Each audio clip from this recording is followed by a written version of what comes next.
नमस्कार प्रिय छात्रों, एडु इंस्पायर चैनल में आपका हार्दिक अभिनंदन। अपनी कॉपी और पेन लेकर तैयार हो जाइए क्योंकि आज हम आपके लिए लाए हैं संस्कृत व्याकरण पर आधारित नया विषय समास। जैसा कि आप जानते हैं, समास का अर्थ होता है संक्षेप। समसनम समासः। जब अनेक पदों को या शब्दों को जोड़कर या मिलाकर एक पद बना दिया जाए उसे समास कहा जाता है। जैसे पुस्तकानाम आलयः, पुस्तकालयः, पुस्तकों का घर। प्यारे बच्चों, अभी मैंने आपको बताया समास यानी संक्षेप। ये तो थी केवल कहने के लिए परिभाषा। आइए इसको प्रयोग की दृष्टि से देखते हैं। यहाँ श्रुति और अनुकृति ये दो बच्चियां आपस में बात कर रही हैं। श्रुति ने क्या कहा? अहम दिनम दिनम विद्यायाः आलयम समयम अनतिक्रम्य गच्छामि। अनुकृति ने भी उसी को कहा, अहमपि प्रतिदिनम विद्यालयम यथा समयम गच्छामि।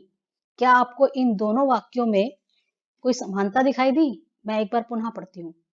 श्रुति ने कहा, अहम दिनम दिनम विद्यायाः आलयम समयम अनतिक्रम्य गच्छामि।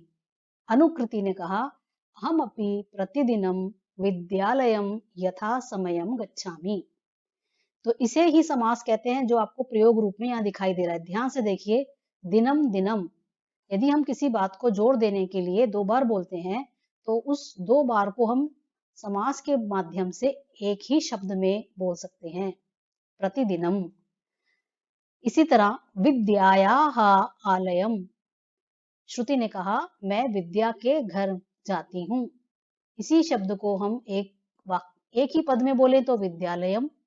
तो बात वही है, यहाँ वाक्य में अधिक शब्द हैं और इस वाक्य में शब्दों का संक्षिप्तीकरण कर दिया गया। एक और समास देखिए यहाँ, समयम अनतिक्रम्य। इसको एक शब्द के द्वारा हम कैसे कह सकते हैं? यथा समयम। तो आपको ये दोनों वाक्य मनोरंजक लगे?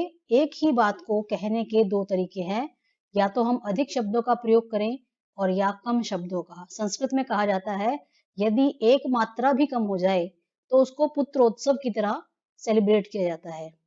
आइए श्रुति की दूसरी बात सुनते हैं। किम त्वम जानासि यत् वसुदेवस्य सुतः कः आसीत्। ध्यान से देखिए, अनुकृति ने क्या उत्तर दिया होगा? वसुदेव के पुत्र कौन है? जानामि। वसुदेवसुतः श्री कृष्ण आसीत्। तो जहां श्रुति दो शब्दों के द्वारा कुछ पूछ रही है, अनुकृति एक ही शब्द के द्वारा उत्तर दे रही है, तो इसे ही प्रयोग दृष्टि में समास कहते हैं। यानी दो शब्दों या दो से अधिक शब्दों को एक शब्द में बदल दिया। तो उसने कहा, मैं जानती हूँ वसुदेव के पुत्र श्री कृष्ण थे। श्रुति ने पूछा, मह्यम पीतम वर्णः रोचते। मुझे तो पीला वस्त्र पसंद है। पीला रंग भी हो सकता है इसका अर्थ। सः अपि पीतम अंबरम धारयति स्म। अब इस बड़े वाक्य को अनुकृति कितने आनंद पूर्वक, देखिए, एक ही शब्द में बदल देती है। पीतम अंबरम धारयति को सत्यम वदसी सह पीतांबरम धारयति। पीतम अंबरम का अर्थ हुआ पीला कपड़ा, और अतः सह पीतांबरः इति नामना अपि प्रसिद्धः। तो आप देख रहे हैं, यहाँ पीतांबर को दो तरह से अनुकृति ने बता दिया, इसीलिए उन्हें पीतांबर कहते हैं।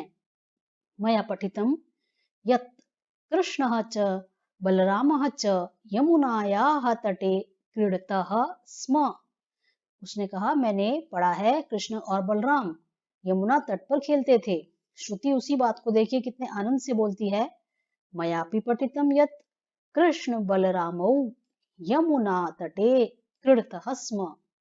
तो जो बात अनुकृति के द्वारा लंबे वाक्य में कही गई, उसी बात को श्रुति के द्वारा यहाँ कम शब्दों में कहा गया। कृष्णः च बलरामः च बन गया कृष्ण बलरामौ यमुनायाः तटे।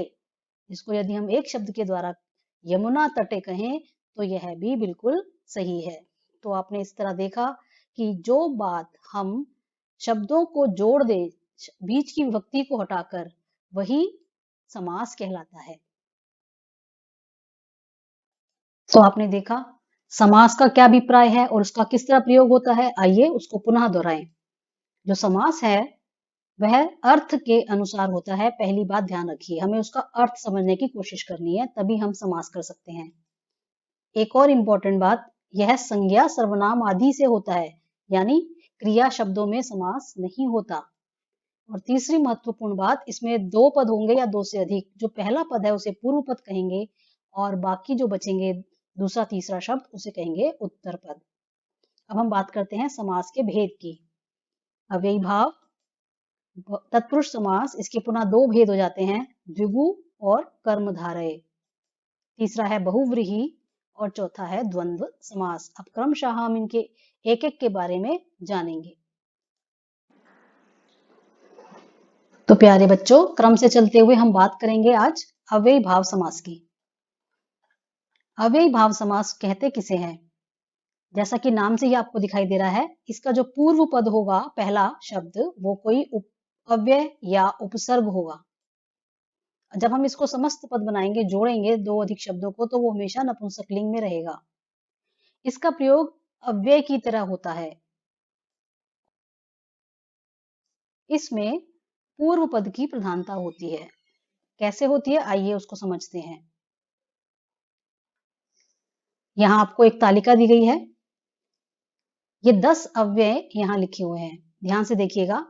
अनतिक्रम्य, बिना अतिक्रमण किए, उसके लिए हम उपसर्ग का प्रयोग करेंगे अव्यय का यथा। अनुरूप के लिए अनु, अभाव के लिए निर, पश्चात के अर्थ में अनु, अभाव के अर्थ में निर। और जहां हम दो बार बोलते हैं, आवृत्ति करते हैं शब्द की, वहां प्रति। समीप के अर्थ में उप, में कहना हो में, तो उसके लिए अधि। साथ कहना हो सह, उसके अर्थ में स। और जहां ये दोबारा रिपीट हो रहा है, दिने दिने, यानी जहां आवृत्ति हो रही हो, उसके अर्थ में प्रति। आइए इन उदाहरणों को एक बार पढ़ लेते हैं। मतिम अनतिक्रम्य, बिना मति का उल्लंघन किए, तो बनेगा यथामति। गुणा नाम अनुरूपः बनेगा अनुगुणम। बाधा नाम अभावा, यानी बाधाओं का अभाव, इस अर्थ में हम लगाएंगे निर्बाधम, निर्जनम, निर्मक्षिकम। आपने सुने होंगे अनेक शब्द।